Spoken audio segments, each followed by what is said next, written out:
Okay. तो main जो purpose हमने देखा यहाँ पर, हमने दो चीज़ों के बारे में बात की। क्या है वो दो चीज़ें? वो दो चीज़ें ये हैं कि इस एक्ट को बनाने का मेन पर्पस क्या था? Transparency in government functioning and make officials accountable. अगर सपोज करो कि मान के चलो कि क्राइम मास्टर गोगो है, उसको उसका बर्थ सर्टिफिकेट बनवाना है। अब वो एमपी का रहने वाला है और उसको बनवाना है बर्थ सर्टिफिकेट। तो अगर जो भी ऑफिसर, कोई डेजिग्नेटेड ऑफिसर होगा जहाँ पर, जो कि बना के दे रहा होगा, ये है ना, कोई पोजीशन पे होगा जो इशू करता है, उसका काम है ये सब करना, ठीक है। अब ये एक्ट क्या प्रोवाइड करता है? ये एक्ट प्रोवाइड करता है आपको कि वो जो सर्विसेज है, जो एमपी के स्टेट के जो लोग हैं, उनको with in stipulated time limit में दी जाए, वरना कौन अकाउंटेबल होगा, कौन जवाबदेही होगा? वो ऑफिसर जो वहां पर बैठा हुआ है। तो ये एक्ट आपको यही मेनली बात करता है कि ये डिलीवरी ऑफ सर्विसेज प्रोवाइड करता है। अगर किसी को बर्थ सर्टिफिकेट चाहिए तो एक with in stipulated time limit में, एक टाइम लिमिट के अंदर उसको प्रोवाइड की जाए, और नहीं की जाए तो हम आगे देखेंगे यहाँ पर काफ़ी कुछ, यहाँ पर एक हायरार्की है कि पहले डेजिग्नेटेड ऑफिसर रहता है, उसके बाद फर्स्ट अपील ऑफिसर रहता है, उसके बाद सेकंड अपील ऑफिसर रहता है, फिर ऊपर जाके नॉमिनेटेड ऑफिसर रहता है, जो कि स्टेट गवर्नमेंट द्वारा सेक्शन 8 में हम पढ़ते हैं। ठीक है, तो सब समझेंगे इसको। बहुत ही छोटा सा एक्ट है, कोई ज़्यादा बड़ा एक्ट नहीं है। कुल मिलाकर 11 सेक्शन है इसके अंदर। छोटा सा एक्ट है बट इंपॉर्टेंट है। कहीं पर पेनल्टीज वगैरह हैं, कहीं पर अपील कहाँ पर है, तो ये सब चीज़ें आपको मालूम होनी चाहिए। तो मेन हमने इसका सबसे पहले इसका ऑब्जेक्ट, इसकी हिस्ट्री के बारे में अगर थोड़ी सी बात करें, या ऑब्जेक्ट कह लो आप, कि क्यों बनाया गया, इस एक्ट की नीड क्या थी, ज़रूरत क्या थी। तो ट्रांसपेरेंसी क्रिएट करनी थी गवर्नमेंट फंक्शनिंग में, है ना, अंदर की भाई एक ट्रांसपेरेंसी क्रिएट होनी चाहिए, मालूम तो होना चाहिए ना आपको। देन दूसरा, जो ऑफिसर्स वहां पर काम कर रहे हैं उनको अकाउंटेबल बनाना, कि अगर आपने ऐसा नहीं किया तो आप किसी और का नहीं कर सकती, सर उसके कारण या इसके कारण ऐसा। ठीक है, तो ये था। चलिए शुरू करते हैं इस एक्ट को। एक्ट नंबर जो है आपका ये 24 है 2010 का। देन यहाँ पर बात करें तो गवर्नर से जो असेंट मिली है इस एक्ट को, ये 17 अगस्त 2010 को मिली है। और ये ऑफिशियल गैजेट में कब आया? 18 अगस्त 2010 को ये ऑफिशियल गैजेट में आया। अब बात करें अगर ये फोर्स में कब आया, तो फोर्स में आपका आया है 29 सितंबर को। Just a minute.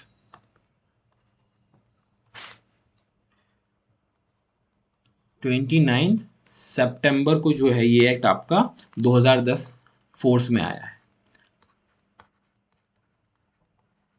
ऑलराइट, तो तीन डेट है, तीनों ही इंपॉर्टेंट है। सबसे पहला, गवर्नर की असेंट कब मिली? 17 अगस्त को। दूसरा, अगले ही दिन ये पब्लिश हो गया, तो इजी रहेगा याद करने में। देन 29 ऑफ सितंबर को ये फोर्स में आया। ठीक है, तीनों डेट इंपॉर्टेंट है। देन आपका प्रियम्बल है, बात करता है an act to provide for the delivery of services. किसको देगा? ऑब्वियसली एमपी का लोकल एक्ट है, तो एमपी के लोगों को देगा, पीपल ऑफ द स्टेट। कितना? एक स्टिपुलेटेड टाइम लिमिट में। And for matters connected therewith and incidental thereto. तो आई होप आपको ऑब्जेक्ट, इसका जो है पर्पस जो है वो क्लियर होगा, प्रियम्बल।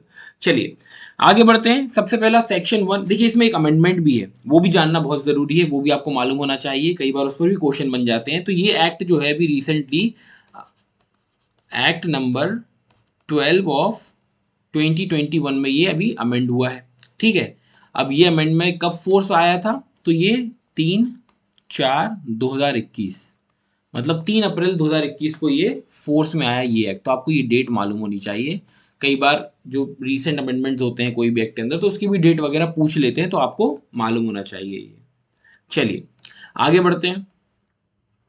ये हमने देख लिया एक्ट जो है किसको क्या बोलेंगे। देन कहाँ पर लागू होगा? तो होल ऑफ मध्य प्रदेश पे लागू होगा। ठीक है, उसके बाद हमने इसकी जो डेट है 29 सितंबर वो देख ही ली है ऊपर। चलिए आगे बढ़ते हैं। देन नेक्स्ट बात करता है सेक्शन 2 डेफिनेशन क्लॉज के बारे में। डेफिनेशन क्लॉज किस बारे में बात करता है? चलिए,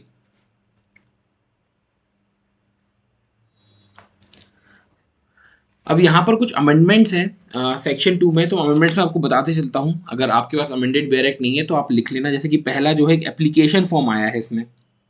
ठीक है, 2A में जो है यहाँ पर अब ये कुछ चेंज हो गया है यहाँ का पैटर्न। अब ये जो है अमेंडेड नहीं है, पीडीएफ जो है, बट मैं आपको बताते चलता हूँ। आपके पास बेयर एक्ट है तो आप वहाँ पर, या तो अगर आपके पास अमेंडेड है तो कोई इशू ही नहीं है, और जिनके पास नहीं है वो इसको एक बार चेक कर लें। तो 2A में जो है अब एप्लीकेशन फॉर्म दिया हुआ है। ए में क्या दिया हुआ है? Application form. अब एप्लीकेशन फॉर्म किस बारे में बात करता है? एप्लीकेशन फॉर्म बात करता है an application which shall be filled on designated portal by the applicant. तो ऐसा एप्लीकेशन जो कि फाइल किया जाएगा कहाँ पर? डेजिग्नेटेड पोर्टल पे एप्लीकेंट द्वारा। अब एप्लीकेंट कौन है? जैसे कि हमने देखा क्राइम मास्टर गोगो जो है वो क्या कर रहा है, वो एप्लीकेशन लगा रहा है कि हमें बर्थ सर्टिफिकेट चाहिए। अब बर्थ सर्टिफिकेट चाहिए तो जो ये एप्लीकेशन लगा रहा है ये एप्लीकेंट हो गया आपका क्राइम मास्टर को। देन जिसको आप लगा रहे हो वो क्या, वो डेजिग्नेटेड अथॉरिटी हो गई। और जिस पोर्टल पे आप ये सब कर रहे हो वो डेजिग्नेटेड पोर्टल कहेंगे। तो यहाँ पर क्या बोला जा रहा है, एप्लीकेशन फॉर्म मतलब ऐसा एप्लीकेशन जो फाइल किया जाएगा ऐसे डेजिग्नेटेड पोर्टल पे, किसके द्वारा, एप्लीकेंट के द्वारा। तो आई होप आपको ये क्लियर होगा। आगे बढ़े, 2B जो है ये बहुत ही इंपॉर्टेंट है। आपको 2A ये भी याद रखना है एमसीक्यू पॉइंट ऑफ व्यू से, और 2B भी आपको याद रखना है एमसीक्यू पॉइंट ऑफ व्यू से। बात करता है डीम्ड अप्रूवल के बारे में। किस बारे में, डीम्ड अप्रूवल के बारे में।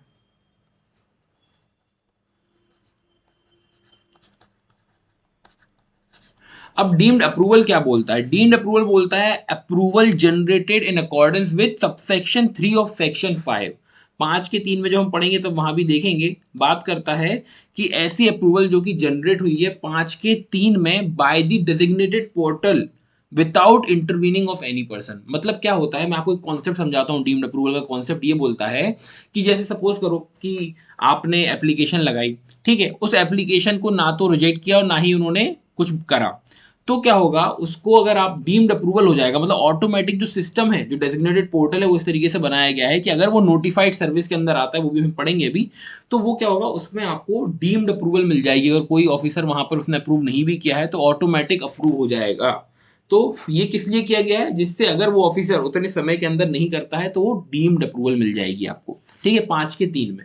चलिए आगे बढ़ते हैं। देन आता है सी में डेजिग्नेटेड एंटिटी। 2 का C बात करता है, इसका क्या है, पूरा चेंज हो गया है। जो भी पैटर्न है ना, ये जो ABC हम पढ़ रहे हैं, ये पूरा अमेंडमेंट है 2021 का।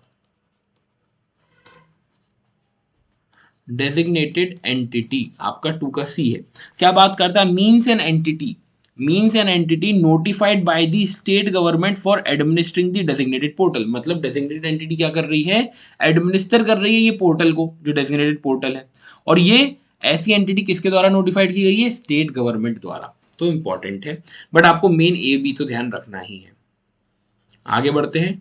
डी, डी बात करता है डेजिग्नेटेड ऑफिसर, जो कि आपका यहाँ ए में दिख रहा है। डेजिग्नेटेड ऑफिसर मतलब ऐसा ऑफिसर जो कि नोटिफाइड किया गया है for providing the service under section 3। ठीक है, तो हमने जैसा आपको बताया, डेजिग्नेटेड ऑफिसर रहता है, फिर फर्स्ट अपील, फिर सेकंड अपील, फिर ऐसे जाके आके नॉमिनेटेड ऑफिसर। तो ये जो है इसकी हायरार्की है। ठीक है, इंपॉर्टेंट है, पढ़ेंगे, क्योंकि इसमें क्या है, सब में पेनल्टीज और कुछ टाइम लिमिट्स के बारे में बात की होती है, तो वो देखेंगे हम। चलिए आगे बढ़ते हैं। तो ये आपका डी हो गया। देन आपका ई आता है डेजिग्नेटेड पोर्टल। ई आता है आपका डेजिग्नेटेड पोर्टल। तो आपको समझ में आ ही गया होगा, मैंने आपको बता ही दिया पोर्टल क्या है, जहां पर एप्लीकेंट जो है फाइल कर रहा है।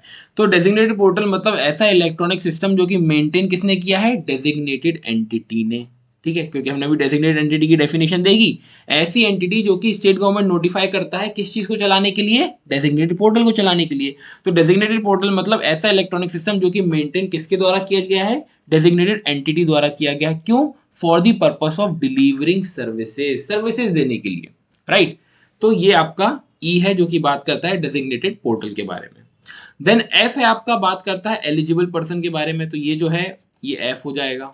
एलिजिबल पर्सन मतलब person who is eligible for receiving notified services. Notified service लेने के लिए जो एलिजिबल है वो पर्सन को यहाँ पर एलिजिबल पर्सन बताया गया है।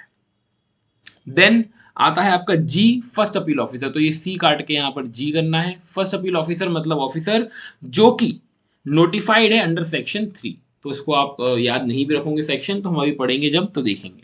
फिर आगे आता है आपका एच में आता है यहाँ पर एक और चीज, नई चीज उन्होंने इंसर्ट की है जो कि बात करती है फ्रॉड के बारे में। चलिए थोड़ा सा इसको नीचे कर लेते हैं। एच जो है आपका बात करता है फ्रॉड के बारे में। फ्रॉड क्या है, fraud means an act defined under, या तो देखो दो चीजों में, या तो 421 ऑफ आईपीसी या फिर section 17 of contract, contract act में। तो वहां से फ्रॉड का मतलब इन्होंने यहां पर उठाया हुआ है। देन आई आता है, आई बात करता है प्रिस्क्राइब्ड के बारे में। तो जो डी दिख रहा है यहाँ पर आई हो जाएगा। जिनका भी अमेंडेड नहीं है बेराइट वो अमेंड कर लें, अदरवाइज अगर अमेंडेड है तो आप तो बस लाइन वाइज पढ़ते चले। मैं सिर्फ बताते जा रहा हूँ उन लोगों के लिए कि जिनका भी अमेंडेड नहीं, तो उनको थोड़ा सा हेल्प हो जाएगी इस चीज को चेंज करने में। चलिए आगे बढ़ते हैं। जे, जे बात करता है राइट टू सर्विस के बारे में। राइट टू सर्विस जहां यहाँ ई में दिया हुआ है वहां जे में दिया हुआ है। Right to service means right to obtain the service within the stipulated time limit under section 4। तो राइट टू ऑब्टेन सर्विस किसके पास है कि इतने समय जो निर्धारित किया गया समय है इस एक्ट के अंदर कि उतने समय में आपको आपका अधिकार है कि आपको सर्विस मिले। ठीक है, तो वो अंडर सेक्शन 4 हम देखेंगे। देन आपका आता है आगे इसके बाद के बात करता है सेकंड अपीलाट अथॉरिटी। तो ये जी काट के यहाँ पर के करना है। सेकंड अपीलाट अथॉरिटी मतलब ऑफिसर जो कि नोटिफाइड है सेक्शन 3 में। ठीक है, जैसे कि हमने यहाँ देखा वैसे ही फर्स्ट अपील के केस में भी देखा था कि सेक्शन 3 में, तो वो हम पढ़ेंगे जब देखेंगे। देन नेक्स्ट आगे बढ़ते हैं। एल एल बात करता है सर्विस के बारे में। ये एफ को काट के एल सर्विस के बारे में। सर्विस इंक्लूड, अब यहाँ पर थोड़ा सा चेंज है, यहाँ पे बोलता है सर्विस इंक्लूड्स परमिशन।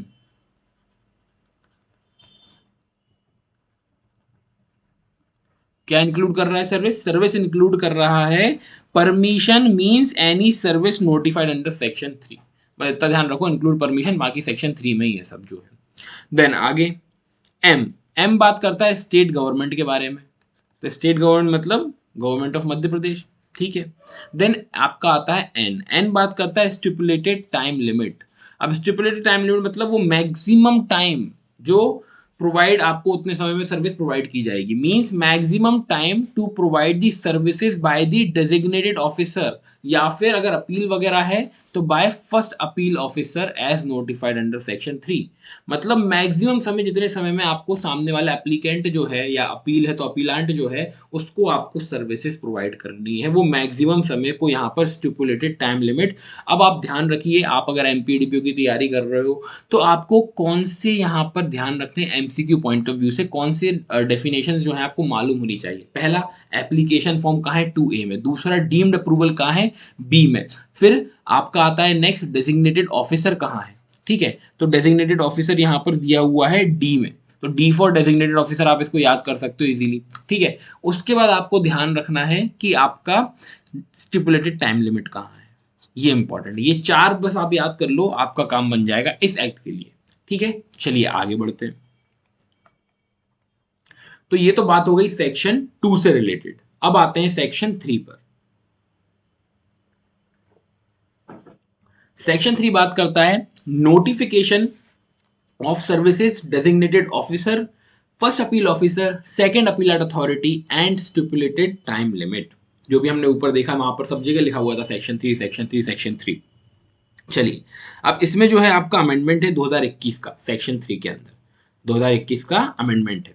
क्या बोलता है अमेंडमेंट? तो मैं रीड कर देता हूं। स्टेट गवर्नमेंट में from time to time notify the services designated officers, first appeal officer, second appellate authority and stipulated time limit to which this act shall apply। क्या बोल रहा है? स्टेट गवर्नमेंट समय समय पर क्या कर रहा है? नोटिफाई कर रहा है सर्विसेज को। ठीक है, कौन सी सर्विसेज वगैरह कितने समय में दी जाएंगी, stipulated time limit, designated officer कौन है, फर्स्ट अपील ऑफिसर कौन है, अपीलेट अथॉरिटी कौन है, ये क्या कर रहा है? नोटिफाई कर रहा है। ठीक है, उसके बाद इसमें एक सबसेक्शन 2 जोड़ा गया जो कि बहुत ही इंपॉर्टेंट है। पहले सिर्फ एक ही हुआ करता था, अब इसमें 2 होते हैं क्योंकि ये दूसरा जो है आपका ये अमेंडमेंट है। क्या बात करता है? आइए इसको देख लेते हैं।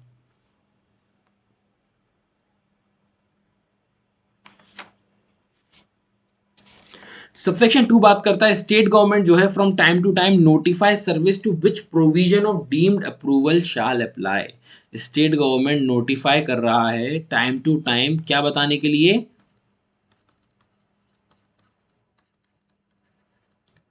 सर्विसेज, कौन सी सर्विसेज पे डीम्ड अप्रूवल अप्लाई होगा।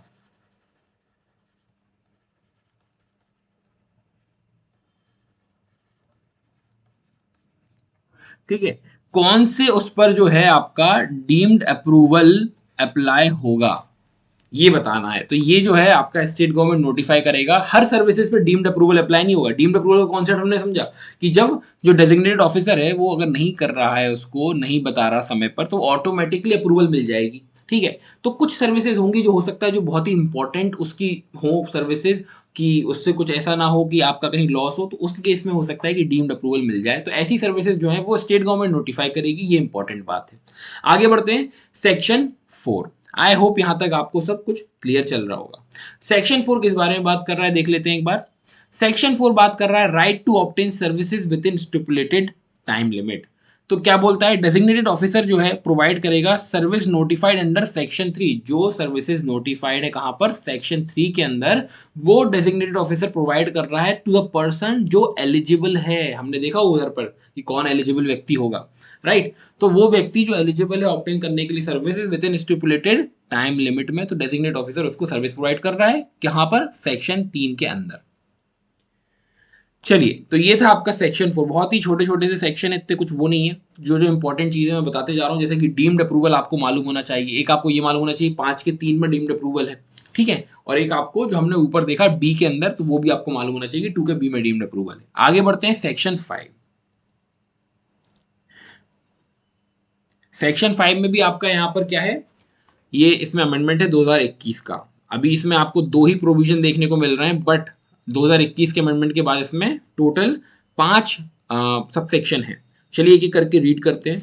पहला बात करता है, पहले तो सेक्शन का नाम है providing services in stipulated time limit, ठीक है। तो प्रोवाइड कर रहे हैं सर्विसेज कहां पर, कितने समय में, एक स्टिपुलेटेड टाइम लिमिट में प्रोवाइड करनी है सर्विस, इस बारे में बात कर रहा है। इसी में डीम्ड अप्रूवल हमें देखने को मिलता है 5 के 3 में, तो वो चीज इंपॉर्टेंट है।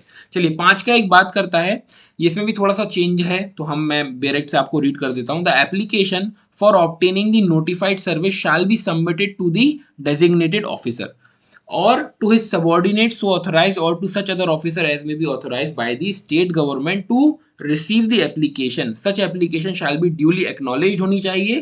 Stipulated time limit shall start from the date of submission. अब पहली देखो यहाँ पर बोला क्या है, 5 के 1 में ये बात कर रहा है कि जो एप्लीकेशन है आपको अगर ऑब्टेन करना है ना नोटिफाइड सर्विसेज, ठीक है, application for obtaining the notified services को सबमिट किसको किया जाएगा, डेजिग्नेटेड ऑफिसर को। मतलब डेजिग्नेटेड पोर्टल के ऊपर अगर आप, जैसे हमने देखा क्राइम मास्टर को बर्थ सर्टिफिकेट चाहिए, तो वो क्या करेगा, एप्लीकेशन किसको भेजेगा, वो सबमिट करेगा डेजिग्नेटेड ऑफिसर के पास, ठीक है। इसको इस तरीके से समझ लेते हैं, यहाँ पर डायग्राम बना लेते हैं कि अगर ये व्यक्ति है कोई, इसको चाहिए क्या चाहिए, बर्थ सर्टिफिकेट, ये एप्लीकेशन लगाएगा किसको, डेजिग्नेटेड ऑफिसर को, ठीक है। इतना क्लियर है, बर्थ सर्टिफिकेट चाहिए इसको, तो ये कर रहा है, एक एप्लीकेशन दे रहा है डेजिग्नेटेड ऑफिसर को। उसके बाद या फिर अगर ये नहीं है तो या तो और to his subordinate,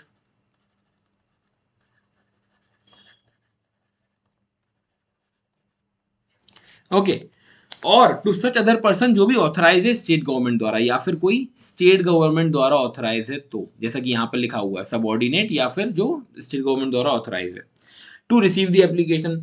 such application जो है वो एक्नॉलेज्ड होना चाहिए, एंड जो स्टिपुलेटेड टाइम लिमिट है वो कब से स्टार्ट होगा, ये इंपॉर्टेंट चीज है। तो यहाँ पर उन्होंने बताया कि जो टाइम लिमिट है, स्टिपुलेटेड टाइम लिमिट है, ये स्टार्ट होगी फ्रॉम, कब से, तो ये बोला है from the date of submission, जब उसने सबमिट किया ना, from the date of submission से स्टार्ट होगी ये। कि अगर मान के चलो कि उस चीज को उनको 45 डेज के अंदर अंदर देना था, तो इस दिन से आपका स्टार्ट हो जाएगा सबमिशन से। चलिए आगे बढ़ते हैं। 5 का 2 क्या बात करता है, designated officer on receipt of an application under subsection 1 shall with in the stipulated time limit, या तो प्रोवाइड कर दे सर्विस। देखो 2 ही चीज है, आपको एप्लीकेशन लगाई, अब इस व्यक्ति को एप्लीकेशन लगाई, तो ये क्या करेगा, देखो ये डेजिग्नेटेड ऑफिसर है, क्या करेगा, या तो प्रोवाइड कर देगा या रिजेक्ट कर देगा। तो बोल रहा है कि भाई या तो स्टिपुलेटेड टाइम लिमिट में या तो आप प्रोवाइड कर दो सर्विस को, या फिर रिजेक्ट कर दो एप्लीकेशन को। और अगर रिजेक्शन होता है तो उसका रीजन वगैरह रिकॉर्ड करके आपको इंटीमेट करना होगा। एटलीस्ट आप अगर रिजेक्ट कर रहे हो तो आप क्या करो, बता तो दो इस व्यक्ति को, इंटीमेट कर दो। ऑलराइट, समझ में आ रहा है आपको मैं क्या बोल रहा हूँ। सेक्शन 5 में सबसेक्शन 2, पहला तो हमने देखा कि अगर एप्लीकेशन चाहिए बर्थ सर्टिफिकेट का तो डेजिग्नेटेड ऑफिसर को लगा रहा है, या फिर उसके कोई सबऑर्डिनेट है वो, या फिर कोई स्टेट गवर्नमेंट द्वारा ऑथराइज है तो वो। फिर बोला कि एक्नॉलेज होना चाहिए, दूसरा बोला टाइम लिमिट जो है कब से शुरू हो जाएगा, from the date of submission. ये 3 बात बोली। सबसेक्शन 2 बोलता है कि डेजिग्नेटेड ऑफिसर जो है जब एप्लीकेशन रिसीव होगी सबसेक्शन 1 में, तो वो with in stipulated time limit या तो सर्विस दे दे या फिर रिजेक्ट कर दे। रिजेक्ट करेगा तो उसको इंटीमेट करना होगा कि क्यों रिजेक्ट किया, रीजन वगैरह इन राइटिंग देने होंगे। देन आगे बढ़ते हैं सबसेक्शन 3। सबसेक्शन 3 क्या बात करता है, चलिए सबसेक्शन 3 बात करता है, बहुत ही इंपॉर्टेंट है, डीम्ड अप्रूवल के बारे में बात करता है। इसको मैं थोड़ा सा इरेज कर देता हूं, जिससे आपको यहां पर मैं लिखकर प्रॉपर समझा पाऊंगा। चलिए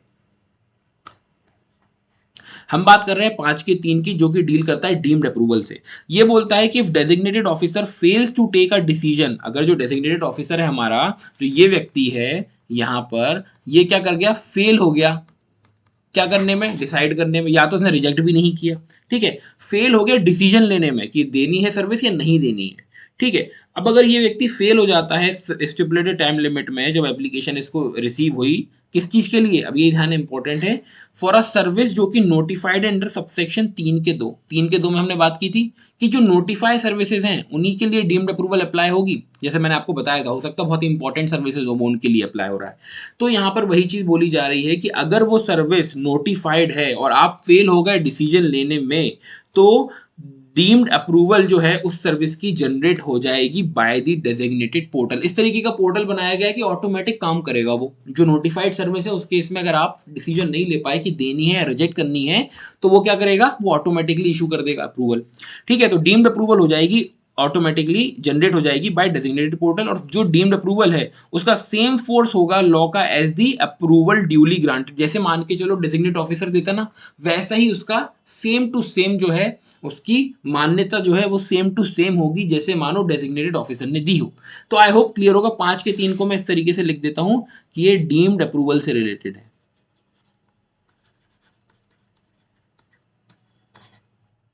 देन 5 का 4 क्या बात करता है, चलिए देखते हैं। 5 का 4 बोलता है अप्रूवल जो जनरेट हुई है सबसेक्शन 3 में, वो अट्रैक्ट नहीं करेगी प्रोविजन सेक्शन 6 एंड सेक्शन 7। क्या नहीं करेगी, सेक्शन 6 एंड सेक्शन 7 के प्रोविजंस अट्रैक्ट नहीं करेगी डीम्ड अप्रूवल। मतलब आप सोचो कि उस पर अपील कर दें, ठीक है, तो वो चीज नहीं कर सकते, है ना। सोचो डेजिग्नेटेड ऑफिसर सोचे कि इसके ऊपर अपील कर दी जाए, अपील वगैरह नहीं होगी, पेनल्टी वगैरह नहीं लगाई जाएगी। सेक्शन 6 सेक्शन 7 उससे डील करते हैं, एक अपील से करता है, एक पेनल्टी से डील करता है। आई होप आपको इतना क्लियर है। देन 5 के 5 की बात करते हैं, क्या बोलता है, बोलता है in case where the service was received by fraudulent act. मतलब क्राइम मास्टर गोगो है जो हमारा यहाँ पर, आप जानते ही हो आप कैसा है, ये क्या करता है क्या नहीं करता है, ठीक है। अब क्राइम मास्टर गोगो ने क्या किया यहाँ पर, फ्रॉडुलेंट एक्टिविटी, या तो कुछ इंफॉर्मेशन छुपाई, नाम क्राइम मास्टर गोगो है, इसने कोई अलग ही नाम रमेश सुरेश नाम रख के दिखा दिया उसमें बर्थ सर्टिफिकेट बनवाने के लिए फेक, है ना। ऐसा मतलब इसने कुछ काम किया है जो फ्रॉडुलेंट है, और या फिर इसने कुछ फॉल्स इंफॉर्मेशन सबमिट की है, तो डेजिग्नेटेड ऑफिसर जो है ना हमारा, ये डेजिग्नेटेड ऑफिसर डीओ, ये बाद में रिवोक कर सकता है, वो इमीडिएट इफेक्ट से मतलब रिवोक कर देगा उस चीज को, सेम जो अप्रूवल इसने जो सर्विसेज यहाँ पर दी है। ये 5 का 5 बात करता है related to fraudulent act. So I hope अभी आपको ये 5 के 5 यहाँ पर क्लियर होंगे। सेक्शन 5 जो है हमारा, यहाँ पर 3 4 5 जो है ये ऐड किए गए हैं 2021 के अमेंडमेंट से। तो आई होप आपको थ्रू दिस एग्जाम्पल काफी अच्छे से क्लियर होगा। चलिए आगे बढ़ते हैं। देन आता है सेक्शन 6 जो कि अपील के बारे में बात करता है। सेक्शन 6 बहुत ही इंपॉर्टेंट अपील से रिलेटेड बात करता है। 6 का 1 देखते हैं, चलिए। अब इसके अंदर वैसे कुछ अमेंडमेंट्स तो है नहीं, चलिए बढ़िया है, इसके अंदर कोई अमेंडमेंट नहीं है। 6 का 1 बात करता है any person whose application is rejected. अब अपील कौन करेगा, जिसका एप्लीकेशन 5 के 2 में रिजेक्ट हुआ है, या फिर जिसको सर्विस प्रोवाइड नहीं की गई स्टिपुलेटेड टाइम लिमिट में, मतलब कुछ टाइम लिमिट मेंशन थी उतने में उनको सर्विस प्रोवाइड नहीं की, या फिर रिजेक्ट कर दी गई। वो व्यक्ति क्या करेगा, मतलब हमारा जो क्राइम मास्टर गोगो है इस केस में क्या करेगा, अपील फाइल करेगा फर्स्ट अपील ऑफिसर को, ठीक है। एक बार हम जो है मैं आपको इसका वो बता देता हूं कि इसकी हायरार्की मैंने ऑलरेडी आपको बताई हुई है। पहले डेजिग्नेटेड ऑफिसर, उसके ऊपर फर्स्ट अपील, फिर उसके ऊपर सेकंड अपील, फिर आता है नॉमिनेटेड जो कि स्टेट गवर्नमेंट द्वारा होता है। तो ये किसको करेगा, क्योंकि डेजिग्नेटेड ऑफिसर ने कोई डिसीजन लिया, रिजेक्ट कर दिया, है ना, नहीं दी सर्विस, या फिर उस समय में जो स्टिपुलेटेड टाइम लिमिट है उसमें नहीं दी, तो अपील किसको होगी, फर्स्ट अपील ऑफिसर को होगी। कितने दिन में होगी, ये बहुत ही इंपॉर्टेंट है, 30 डेज में होगी। 30 days from the date of rejection of application और the expiry of stipulated time limit. दोनों ही के केस में उधर से जहां पर स्टिपुलेटेड टाइम लिमिट एक्सपायर हो गया या फिर जब उन्होंने एप्लीकेशन रिजेक्ट की, 30 दिन के अंदर अंदर क्या होगी, अपील होगी। चलिए फिर प्रोविजो बात करता है कि अगर फर्स्ट अपील ऑफिसर को लगता है तो वो अपील को एडमिट भी कर सकता है 30 दिन के बाद भी, अगर वो सेटिस्फाई हो जाता है कि अपीलांट जो है वो प्रिवेंट किया गया है कोई सफिशिएंट कॉज के कारण कि वो अपील फाइल नहीं कर पाया, तो 30 दिन के बाद भी जो है अपील फाइल कर ली जाएगी। देन 6 का 2 बात करता है, 6 का 2 बात करता है कि फर्स्ट अपील ऑफिसर जो है वो ऑर्डर कर सकता है डेजिग्नेटेड ऑफिसर को कि वो प्रोवाइड करे service with in specified period और मे रिजेक्ट द अपील। या तो वो रिजेक्ट कर देगा अपील की क्राइम मास्टर गोगो ने, और उसने अपील रिजेक्ट कर दी फर्स्ट अपील ऑफिसर ने, या फिर वो डेजिग्नेटेड ऑफिसर को बोलेगा कि तुम सर्विस जो है प्रोवाइड करो, कुछ एक और टाइम पीरियड दे देगा कि इतने दिन के अंदर अंदर सर्विस प्रोवाइड करो। देन सबसेक्शन 3 बात करता है कि जो सेकंड अपील है, second appeal against decision of, मतलब फर्स्ट अपील ऑफिसर से अब एग्रीड व्यक्ति है, फर्स्ट अपील ऑफिसर ने मान के चलो रिजेक्ट कर दी अपील, है ना, तो भी एग्रीड हो गया, वो जाएगा और ऊपर किसके ऊपर जाएगा, सेकंड अपील करेगा सेकंड अपीलाट ऑफिसर को, अथॉरिटी को। ठीक है, कितने दिन के अंदर, 60 डेज के अंदर। तो सेकंड अपीलाट है ना, तो जैसे फर्स्ट को 30 दिन थे तो 30 इंटू सेकेंड मतलब 2, तो 60, इस तरीके से आप याद कर सकते हो, राइट। तो सेकंड अपील जो है की जा रही है किसको, सेकंड अपीलाट अथॉरिटी को 60 दिन के अंदर अंदर from the date on which the decision was made. मतलब जब फर्स्ट अपील अथॉरिटी ने, फर्स्ट अपील ऑफिसर ने जब डिसीजन दिया उससे 60 दिन के अंदर अंदर आपको अपील करनी होगी, सेकंड अपीलाट अथॉरिटी को। फिर यहाँ भी वही proviso similar, first appeal officer जैसा बोला कि 60 दिन के बाद भी ये एडमिट कर सकता है अगर सफिशिएंट सेटिस्फाई हो जाए, अगर आप सफिशिएंट कॉज दे दो कि आप क्यों फाइल जो है अपील, मतलब जो है आप फाइल टाइम में नहीं कर पाए। चलिए उसके बाद आगे बढ़ते हैं।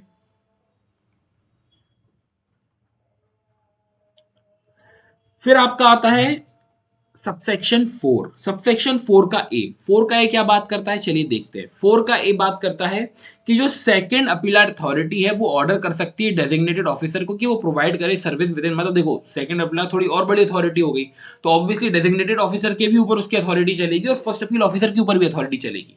तो बोल रहा है सेकंड अपील अथॉरिटी ऑर्डर कर सकता है डेजिग्नेटेड ऑफिसर को कि तुम सर्विस प्रोवाइड करो इतने समय के अंदर अंदर, या फिर वो जो सेकंड अपील अथॉरिटी है रिजेक्ट कर देगा अपील को।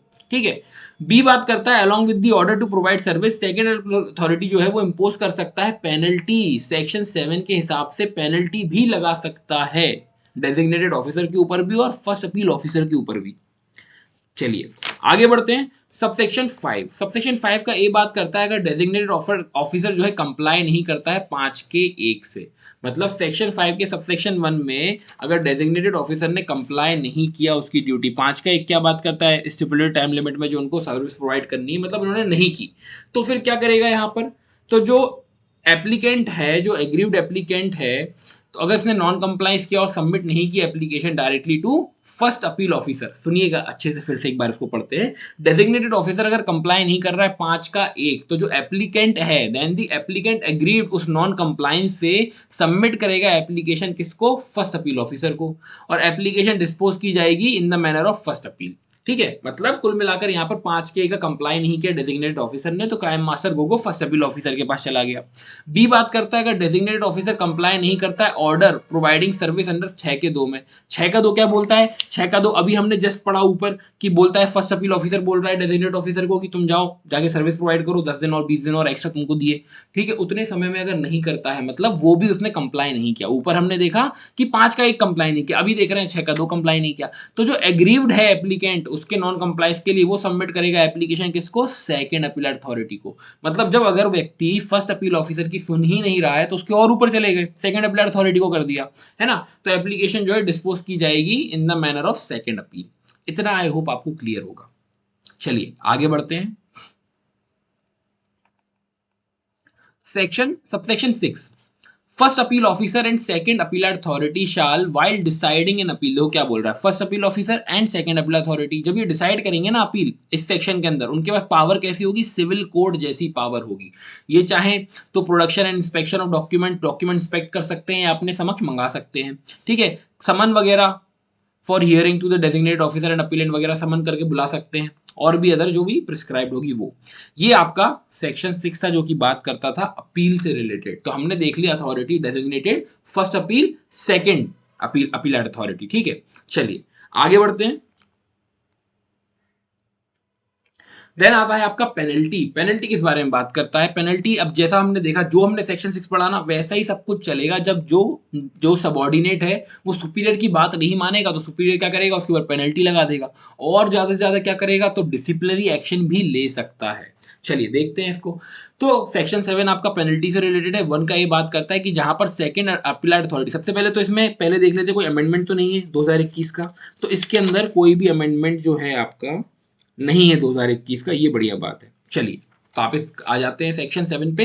सेक्शन 7 का 1A बात करता है सेकंड अपील अथॉरिटी अगर इस ओपिनियन में है कि जो डेजिग्नेटेड ऑफिसर है वो फेल हो गया सर्विस प्रोवाइड करने में बिगर कोई सफिशिएंट या रीजनेबल कॉज ही नहीं है इसके पास, बस आलस आ रहा था साहब, नहीं किया, ठीक है, तो कोई सफिशिएंट रीजनेबल कॉज नहीं है ऐसा सेकंड अपील अथॉरिटी को लगा, तो ये क्या करेगी, ये इंपोज कर देगी लमसम पेनल्टी जो कि 500 से कम नहीं होगी, 5000 से ज्यादा नहीं होगी। तो कुछ नहीं करना है, मतलब आपको यहाँ पर लिख लेना है ऐसे करके कि 500 से कम नहीं और 5000 से ज्यादा नहीं, ठीक है, इतनी यहाँ पर पेनल्टी लगा रहा है। देन बी बात करता है कि second appeal authority opinion that designated officer जो है इसने डिले किया है सर्विस प्रोवाइड करने, स्टिपुलेटेड टाइम लिमिट में करना है ना, टाइम लिमिट है, टाइम लिमिट में नहीं किया, डिले कर दिया। अब डिले कर दिया है, थोड़ा सा कम गंभीर अपराध है ना, आपने दिया ही नहीं, ठीक है, वो ज्यादा है, आपने डिले कर दिया तो चलो ठीक है, थोड़ी सी कम पेनल्टी लगा देते हैं, 250 रुपए पर डे, जितना भी डिले किया, 5 दिन डिले किया 5 इंटू 250, 10 दिन डिले किया 5 इंटू 250, तो यहाँ पर बोला है 250 रुपए पर डे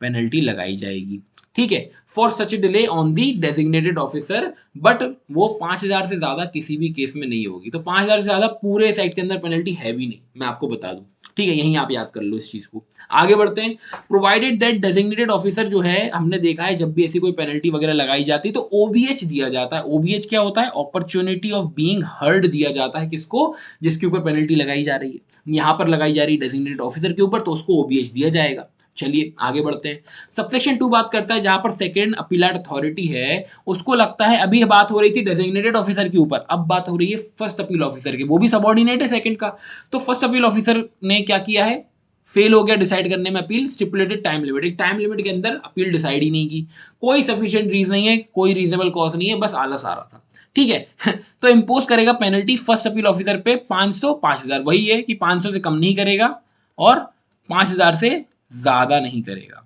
सिमिलर है बिल्कुल जैसा कि डेजिग्नेटेड ऑफिसर के ऊपर था। आगे बढ़ते हैं, फिर उन्होंने बोला ओबीएच दिया जाएगा, ऑब्वियस सी बात है यहां भी ओबीएच दिया जाएगा, हर किसी को ओबीएच दिया जाएगा जहां भी पेनल्टी वगैरह लगाई जाएगी। चलिए सबसेक्शन 3 बात करता है सेकंड अपीलेट अथॉरिटी जो है may order to give such amount as compensation, जो ये अमाउंट इसकी जो पेनल्टी लगाई जा रही है ना, ये सेकंड अपीलेट अथॉरिटी बोल देगा ये कंपनसेशन दिया जाएगा अपीलांट को, ठीक है, जिस व्यक्ति को, जो एग्रीड व्यक्ति है, जैसा कि हमारे केस में क्राइम मास्टर गोगो हम लेके चल रहे हैं, जो हमने एग्जांपल हमारा चलते हुए आ रहा है, ठीक है, क्राइम मास्टर गोगो क्या है, बड़ा ही एग्रीड व्यक्ति है ना, उसको बड़ा ही बुरा लगा कि ऐसा इन्होंने किया, हमको सर्विस वगैरह नहीं दी जो कि इनको देनी चाहिए थी, सेकंड अपीलेट अथॉरिटी के पास गया, उन्होंने बोला कि चलो जो भी इनसे पेनल्टी वसूली जा रही है इतना इनको कंपनसेशन दे दो, है ना, 2000 3000 4000 5000 से कम जितना भी हो वो इनको दे दिया जाएगा। तो वही बात बोलिए कि second appellate authority may order to give such amount as compensation to the appellant for from the penalty impose, subsection 1 और 2 में देखा हमने, 1 में डेजिग्नेटेड, 2 में फर्स्ट अपील ऑफिसर के ऊपर पेनल्टी लगाई जा रही है उतना इनको दे दिया जाएगा, बट एक्सीड नहीं करेगा टू द इंपोज पेनल्टी, उससे ज्यादा एक्सीड नहीं करेगा, तो ऑब्वियस सी बात है। आगे सबसेक्शन 4 सेकंड अपीलेट अथॉरिटी जो है अगर सेटिस्फाई हो जाए कि डेजिग्नेटेड ऑफिसर या फिर फर्स्ट अपील ऑफिसर फेल्ड हो गए हैं अपनी ड्यूटीज डिस्चार्ज करने में जो उनको असाइन की गई थी इस एक्ट द्वारा, कोई सफिशिएंट रीजनेबल कॉज नहीं है, बस आलस है और बड़े ही कामचोर किस्म के व्यक्ति हैं, तो वो उनके ऊपर डिसिप्लिनरी एक्शन लगा देगा अंडर दी सर्विस रूल, जो भी उनके ऊपर एप्लीकेबल होंगे वो रिकमेंड करेगा डिसिप्लिनरी एक्शन इनके ऊपर लिया जाए। आई होप यहाँ तक क्लियर होगा आपको, ये इंपॉर्टेंट है बहुत ही, जो भी हमने यहाँ पर पेनल्टीज देखी है बहुत ही इंपॉर्टेंट है, इनको इनको देखो रटने की भी जरूरत नहीं, इतनी सिंपल है, 500 से कम नहीं 5000 से ज्यादा नहीं, और डिले विले है तो 250 रुपए हर दिन, बट 5000 से ज्यादा नहीं। अब इसमें क्या याद करना है आप बताओ, इतना सिंपल है। चलिए आगे बढ़ते हैं, 8 बात करता है आपका रिवीजन, सेक्शन 8 जो है बहुत ही इंपॉर्टेंट है, डायरेक्ट क्वेश्चन आता है आपके एग्जाम में, अगर आप एमपीडीपी या कोई भी ऐसे आप एमपी के एग्जाम की तैयारी कर रहे हो तो ऐसे क्वेश्चन पूछ लिए जाते हैं सेक्शन बेस्ड कि रिवीजन इस एक्ट के अंदर कहां पर आता है, मतलब किस सेक्शन के अंदर बताया गया है, या रिव्यू किस सेक्शन के अंदर बताया गया, तो वो भी हम देखेंगे। चलिए तो इसमें कोई अमेंडमेंट नहीं है 2021 का, चलिए इसको रीड करते हैं।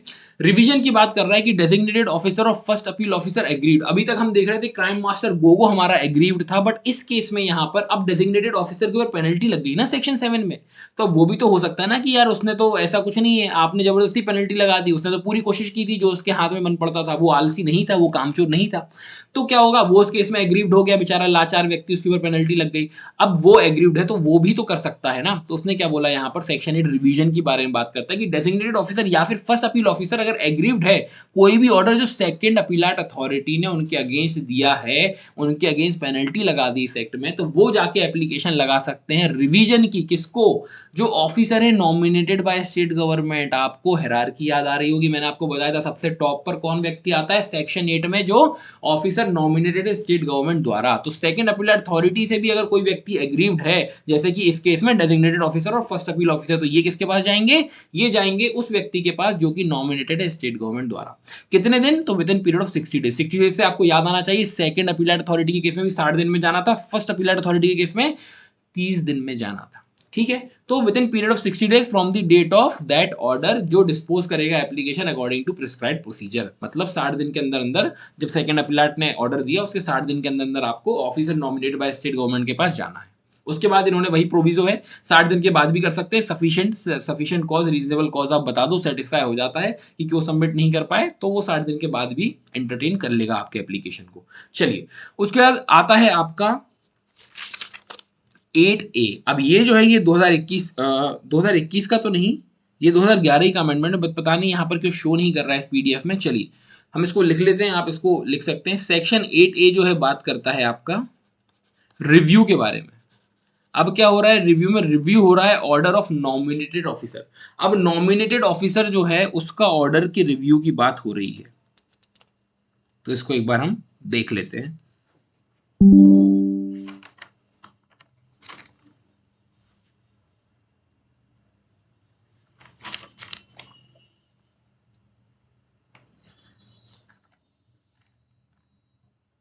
अच्छा, मैं एक चीज और आपको बताऊं यहां पर,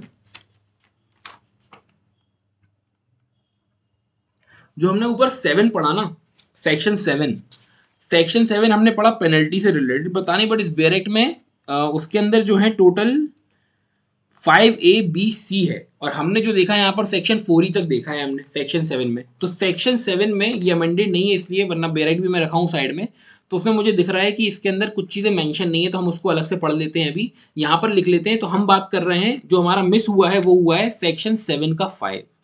सेक्शन 7 का 5 मिस हुआ है। इसके अंदर A B और C 3 पॉइंट है, इसको मैं आपको समझा देता हूँ, तभी फिर हम आगे कंटिन्यू करते हैं 8 का A, क्योंकि वही रिव्यू की बात, वही मुझे समझ में नहीं आया कि हमने पढ़ाई नहीं है वो चीज़ और रिव्यू की बात कैसे हो रही है। चलिए देख लेते हैं, कोई नहीं, बड़ा ही छोटी सी बात है। 7 के 5 के A B और C की बात हो रही है। क्या बात हो रही है कि अपीलांट अगर सेटिस्फाई नहीं है पेनल्टी से जो इम्पोज हुई है, तो क्या होगा? If any by the second appellate authority under subsection 1 और 2, तो वो एप्लीकेशन लगा सकता है। अगर देखो अपीलांट है वो सेटिस्फाई नहीं है, जो पेनल्टी इंपोज की है किसने? सेकंड अपीलेट अथॉरिटी ने। किसके ऊपर पेनल्टी इंपोज की है? या तो डेजिग्नेटेड के ऊपर या फर्स्ट अपील ऑफिसर के ऊपर।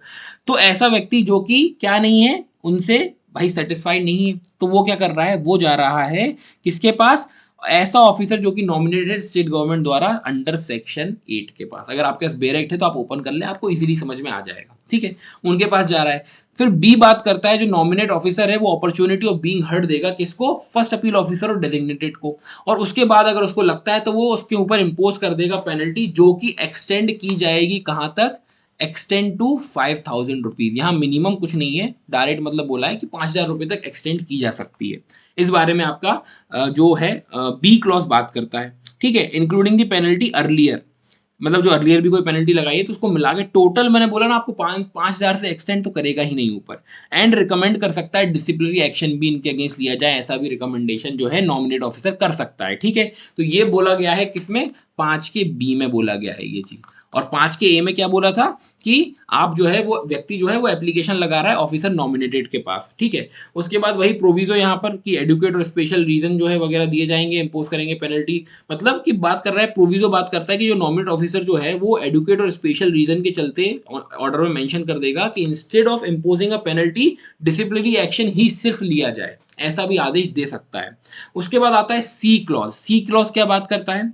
Further if the nominated officer is satisfied कि जो सेकंड अपील अथॉरिटी है उसने इनएडिक्वेट पेनल्टी लगाई है, इनएडिक्वेट या फिर उसने क्या किया है? डिले किया है प्रोसीडिंग में एक्ट करने में इन अ मैनर जो कि कंड्यूसिव नहीं है to the implementation of this act, तो वहां पर भी उसके ऊपर पेनल्टी लगाई जा सकती है, जो कि सिमिलर होगी, एक्सटेंड करेगा 5,000 रुपए से। ठीक है, अपॉर्चुनिटी ऑफ बीइंग हर्ड वगैरह दे दी जाएगी, बट इतनी पेनल्टी लगाएगी, या फिर डिसिप्लिनरी एक्शन का भी बोल सकते हैं, यही बात है और कुछ नहीं है। मतलब कुल मिलाकर हमने देखा सेक्शन 7 के 5 के ABC में रिलेटेड टू ऑफिसर नॉमिनेटेड के बारे में बात हो रही है। पहले में क्या हो रहा है, अगर सेकंड अपीलेट अथॉरिटी की उससे ये एग्रीव्ड है तो वो एप्लीकेशन लगा रहे हैं, किसको, सेक्शन 5 के ए में लगा रहे हैं एप्लीकेशन नॉमिनेटेड ऑफिसर को, फिर 5 के बी में पेनल्टी वगैरह लगाई जा रही है, बी और सी में दोनों में एक्सटेंड टू 5000 की पेनल्टी लगाई जा रही है। चलिए अब आते हैं हमारा वापस 8 के ए पे, जो कि रिव्यू के बारे में बात करता है। यहाँ पर मेंशन नहीं है, आप डायरेक्ट तो आप ओपन कर ले, मैं बता देता हूँ। जो सेकंड अपीलर अथॉरिटी है एग्रीव्ड है by an order pass under clause C of subsection 5, 7 के 5 के सी की बात हो रही, जो ऊपर हमने देखा, जहां 5000 की पेनल्टी लगाई जा रही थी। ठीक है, तो अगर जो क्या बोल रहे हैं यहाँ पर, जो सेकंड अपीलर अथॉरिटी वो एग्रीव्ड है किसके ऑर्डर से, नॉमिनेटेड ऑफिसर के ऑर्डर से, जो कि 5 के 7 के सी में दिया है, मतलब 7 के 5 के सी में, सॉरी। ठीक है, तो वो एप्लीकेशन लगाएगा रिव्यू के लिए, नॉमिनेटेड ऑफिसर को ही लगा रहा है, देखो उसके ऊपर तो कोई है नहीं, तो क्या बोल रहा है कि आप इसको रिव्यू कर लो, एक बार वापस आप देख लो इसको, हमें लग रहा है कि कुछ अगर गुंजाइश हो तो आप पेनल्टी कम कर लो, कुछ भी इस तरीके से। तो वो क्या कर रहा है, एप्लीकेशन लगा रहा है रिव्यू की, किसको, नॉमिनेट ऑफिसर को, कितने दिन के अंदर अंदर, 60 दिन के अंदर अंदर। तो रिवीजन रिव्यू दोनों ही केस में 60 डेज के अंदर अंदर किया जा रहा है। ये बहुत ही इंपॉर्टेंट, ये आपका क्वेश्चन बनेगा डायरेक्ट। ठीक है, कि रिवीजन कितने समय में लगाया जाएगा, रिव्यू के लिए एप्लीकेशन कितने समय में लगाया जाएगा, 60 डेज में लगाया जाएगा। चलिए आगे बढ़ते हैं। द नॉमिनेट ऑफिसर जो है डिस्पोज करेगा obligation according to prescribe procedure, तो ये तो कुछ है नहीं है सच। और फिर आगे एक और प्रोविजो है 8A में, बात करता है कि जो नॉमिनेट ऑफिसर है वो एंटरटेन कर सकता है 60 दिन के बाद भी। तो हर जगह हम पढ़ते हुए आ रहे हैं कि 30 दिन 60 दिन जहां भी दिया उसके बाद भी कर सकता है, अगर उसको सेटिस्फाई कर दिया जाए, सफिशिएंट कॉज दे दिया जाए। ये आपका 8 है। 9 सेक्शन 9 बहुत ही छोटा सा सेक्शन है, बात करता है protection of action taken in good faith, मतलब कोई भी सूट, कोई भी प्रोसिक्यूशन, कोई भी लीगल प्रोसीडिंग नहीं लगाई जाएगी उस व्यक्ति के अगेंस्ट जो गुड फेथ में यहाँ पर कुछ कर रहा है, या उसका इंटेंशन जो है, गुड फेथ का इंटेंशन है जो भी उसने किया है इस एक्ट के चलते, तो उसके ऊपर कोई सूट, प्रोसिक्यूशन, लीगल प्रोसीडिंग मतलब इन ऑफिसर्स के ऊपर नहीं लगाई जाएगी। ठीक है, चलिए देन आता है आपका सेक्शन 10, बात करता है पावर टू मेक रूल्स। तो यहाँ पर आपको कुछ नहीं पढ़ना, इतना ध्यान रखना है कि स्टेट गवर्नमेंट लोकल एक्ट है तो ऑब्वियसली स्टेट के पास पावर होगी, ना कि सेंट्रल के पास। तो स्टेट गवर्नमेंट के पास पावर है कि वो रूल्स बना सकती है। 11 बात करता है पावर टू रिमूव डिफिकल्टीज। तो वैसे तो यहाँ से क्वेश्चन नहीं आना चाहिए, क्योंकि ये सब चीज़ें तो काफ़ी टाइम हो गया है। बाकी एक ही चीज़ है जो इसमें इंपॉर्टेंट है, प्रोविजो। बात करता है कि ऐसा कोई भी ऑर्डर जो है वो नहीं करा जाएगा 2 साल के बाद। मतलब क्या होता है ना, जब भी कोई एक्ट बनता है 2 साल का टाइम एक देते हैं उसको, कि कहीं पर कुछ क्लैश तो नहीं हो रहा, कहीं कुछ कॉन्ट्रावीन तो नहीं हो रहा, कोई दूसरे एक्ट से अगर हो रहा है तो हम कुछ चेंज कर देंगे, है ना। कोई भी डिफिकल्टी आ रही है इसको लागू करने में, तो हम उसको कुछ रिमूव करने के लिए कुछ और प्रोविजन जोड़ दें, या कुछ कम कर दें, कुछ घटा दें, इस तरीके से उस चीज़ के लिए ये प्रोविजन है। आई होप आपको चीज़ें समझ में आई होंगी। यहाँ पर जो भी हमने पढ़ा है, पेनल्टीज वगैरह पढ़ी है, अगर आपके पास अमेंडेड बैरेक्ट था तो आपको ज़्यादा प्रॉब्लम नहीं आई होगी। जिनके पास नहीं है तो या तो वो इस तरीके से चेंजेस कर लें या फिर नया बैरेक्ट ले लें। देखिए, तो हमने जो बात की है मेनली, आपको हायरार्की में एक बार वापस से बता देता हूँ। सबसे पहला आता है आपका डेजिग्नेटेड ऑफिसर, उसके ऊपर आता है आपका फर्स्ट अपील ऑफिसर। ठीक है, फर्स्ट अपील ऑफिसर, उसके ऊपर आता है आपका सेकंड अपीलाट अथॉरिटी, सेकंड अपीलाट अथॉरिटी, और इसके ऊपर आता है नॉमिनेटेड ऑफिसर, जो कि स्टेट गवर्नमेंट द्वारा अपॉइंट होता है। ठीक है, नॉमिनेटेड ऑफिसर सेक्शन 8 में ये डायरेक्ट क्वेश्चन आ सकता है, नॉमिनेटेड ऑफिसर कहाँ पर अपॉइंट होता है या कौन उसको अपॉइंट करता है। तो ये बहुत ही इंपॉर्टेंट चीज़ है, यही हायरार्की है, और बस यही एक दूसरे को पेनल्टी दिए जा रहे हैं जब भी कुछ हो रहा है। और पेनल्टी हमने देखा 5000 से ज़्यादा किसी भी केस में एक्सीड नहीं कर रही है, तो 5000 से कम या 5000 तक ही पेनल्टी ही लगाई जाएगी, उससे ज़्यादा की नहीं लगाई जाएगी। आई होप आपको यहाँ तक समझ में आया होगा। तो अगर कोई भी डाउट है तो आप पूछ सकते हैं, अदरवाइज इस सेशन को यहीं पर हम एंड करते हैं।